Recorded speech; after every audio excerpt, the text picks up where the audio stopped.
আসসালামু আলাইকুম। কি অবাক করা খবর! এতদিন জানছিলাম যে আওয়ামী লীগের যারা নিকটজন, যে সমস্ত এমপি মন্ত্রীদের নিকটজন পরিবার পরিজন, বাবা মা ভাই বোন চাচা চাচি শালা শালি, এই সমস্ত পরিবার এবং নিকটজন, তাদের নাকি তালিকা করা হচ্ছে এবং তাদের বিরুদ্ধে ব্যবস্থা নেওয়া হবে, কঠিন ব্যবস্থা নেওয়া হবে। তো এই খবর যখন নাকি বেশ আলোচনা চলছে, তখন একটা খবর আসলো, কোম্পানিগঞ্জে প্রার্থী হলেন ওবায়দুল কাদেরের ছোট ভাই ও ভাগ্নে। দলের সাধারণ সম্পাদক, যিনি নির্দেশপ্রাপ্ত হয়ে 7টি না 8টি সাংগঠনিক সম্পাদককে নির্দেশ দিলেন যে তাদের সঙ্গে কথা বলতে, কথা না শুনলে তাদের তালিকা করতে। তাহলে এটা কি দাঁড়ালো? এর সাথে তো এই নিউজের আমি তো কোনো মিলই পাইলাম না। কি অবাক কাণ্ড! তাহলে কারা মানবে?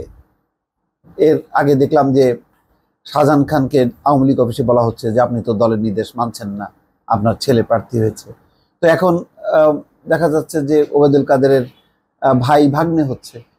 তাহলে কে কাকে আটকাবে বা ঠেকাবে আমি তো বুঝতে পারছি না।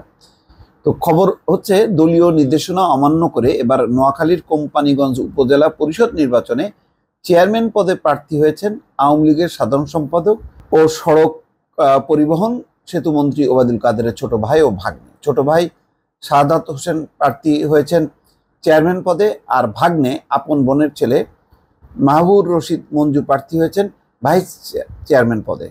বৃহস্পতিবার বিকেলে রিটার্নিং কর্মকর্তার কার্যালয় থেকে প্রকাশ করা চেয়ারম্যান পদের প্রার্থীদের তালিকায় 1 নম্বর ক্রমিকে শাহাদাত হোসেনের নাম আছে, আর ভাইস চেয়ারম্যান পদের প্রার্থীদের তালিকায় মাহবুর রশিদের নাম রয়েছে 3 নম্বরে।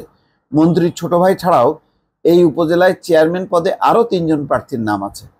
তারা হলেন উপজেলা যুবলীগের সাবেক আহ্বায়ক ও ব্যবসায়ী মোহাম্মদ গোলাম শরীফ চৌধুরী, সাবেক উপজেলা চেয়ারম্যান ও উপজেলা আওয়ামী লীগের বর্তমান সাধারণ সম্পাদক মিজানুর রহমান বাদল ও যুক্তরাষ্ট্র প্রবাসী ওমর আলী। অপরদিকে ভাইস চেয়ারম্যান পদে মাহবুর রশিদ ছাড়াও প্রার্থী হয়েছেন আরও 2 জন। তারা হলেন মামুন হোসেন ও মোহাম্মদ জসিম উদ্দিন। তারা দুজনই ক্ষমতাসীন আওয়ামী লীগের দলীয় রাজনীতির সঙ্গে যুক্ত রয়েছেন। দলীয় নির্দেশনা অমান্য করে দলের সাধারণ সম্পাদক ওবায়দুল কাদেরের ভাই ও ভাগ্নে নির্বাচনী প্রার্থী হওয়ার বিষয়টি নিয়ে স্থানীয় পর্যায়ের দলের নেতা কর্মী ও সাধারণ মানুষের মধ্যে নানা আলোচনা সমালোচনা হচ্ছে। দলীয় নির্দেশনা অমান্য করে নির্বাচনী প্রার্থী হওয়ার বিষয়ে জানতে সাদাত হোসেনকে কল করা হলো, তিনি ফোন বন্ধ রাখেন।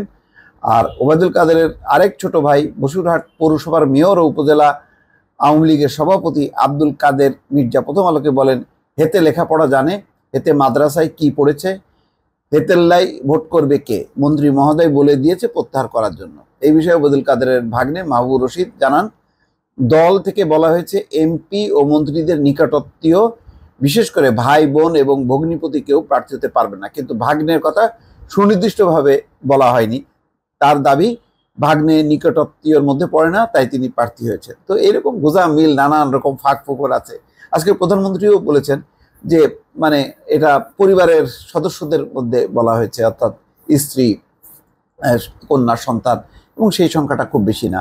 তো আসলে আওয়ামী লীগের নির্দেশনাটা যে কি, এটা এখন বোঝার জন্য যথেষ্ট পরিমাণ গবেষণা করতে হবে। ভালো থাকবেন, আল্লাহ হাফেজ।